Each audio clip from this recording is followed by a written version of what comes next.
所以相信我们这一次的这个课程就是孝道，希望各位能够将来真的能够孝顺父母。我们中国人讲百善孝为先一家有一个孝做，全家安。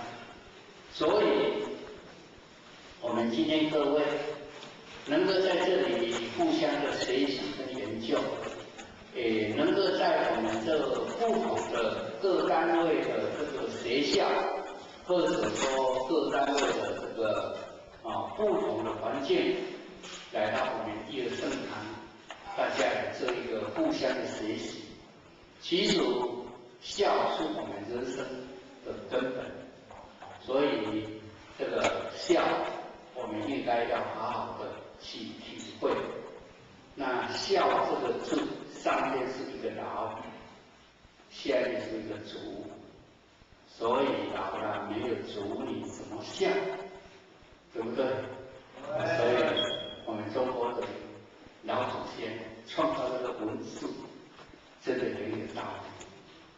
所以有足礼，那上面没有父母，也没有办法孝因为没有父母怎么去孝顺？没有办法。那有老人没有足礼，也没有办法孝顺，所以这个孝当然不离开了父祖、母祖。那当然，我们今天我们这一次的这个课题是孝道，相信我们大家都能够体会那一天我看到大家都怀那个什么也不气球那个灌水大家都怀在这个身上其实这个怀这个气球，其实你们也体会不到，这个父母妈妈当时怀孕如各夜的苦，因为你们怀着气球，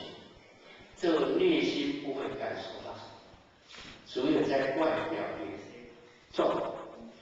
有一些不方便而已。其实父母妈妈怀孕，这个有很多的痛苦，当然没有经验也不知道但是呢，也给你们体会到这个父母为了我们付出的一切，无论是精神，无论是身体，无论是这一些心酸，不是用语言能表达的。所以希望各位这些同学今天来到这里，我们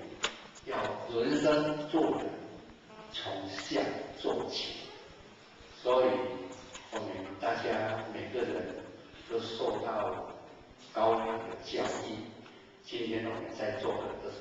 大学生因为大专成长年，那因为既然都是大专成长年，那当然各位念的书一定念得很多，但是呢，不要忘记所有你们所学的，只是能够在外面谋取一个工作，能赚钱而已。但是呢，我们学校是要在我们家庭以及我们这个人世间，能够做好一个人的标准。所以各地的帝王，或者说一些这个政府，他们要选一位这个地方的官员，一定要去选那个孝子，因为能对父母尽孝，你就能够对国家尽忠。所以呢，各地并不一定代表说我学历很高我能能力多强，就能够让这个政府能够聘请到去做一个好官。所以这个孝是我们人生的根本希望呢我们各位能够深深的体会，我们人生来到人间，有这个肉体是父母给我们的所以肉体是父母给的，但是我们的灵性是上天给的。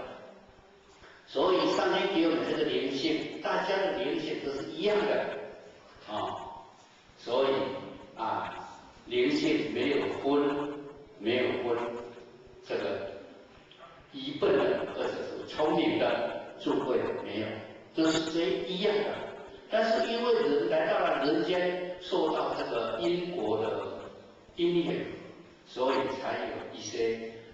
比较聪明的、比较愚笨的、比较种种不同的，就是因为我们肉后天，所以有些不同而已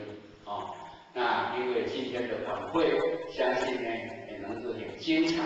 希望大家呢在这个地方我感觉到也不是会灵能所以也希望各位呢也晚上这个晚会呢，大家应该是蛮快乐的，希望我们各位呢晚上玩得愉快，但是呢也希望各位呢能在这个天气寒冷当中，还是要注意自己的身体，不要感冒，因为感冒很麻烦所以在这里呢祝我们这个晚会能够大家圆满，给大家能够快乐谢谢各位。谢谢今天为我们带来这么精辟的一个孝道相信各位伙伴对刚前人讲的一些孝道应该会有一些体悟。所以呢，让我们以致热烈的爱鼓励，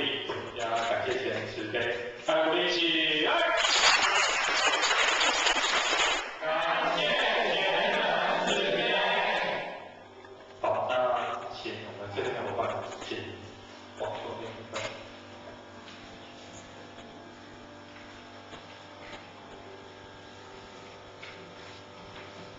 在中国的历史上，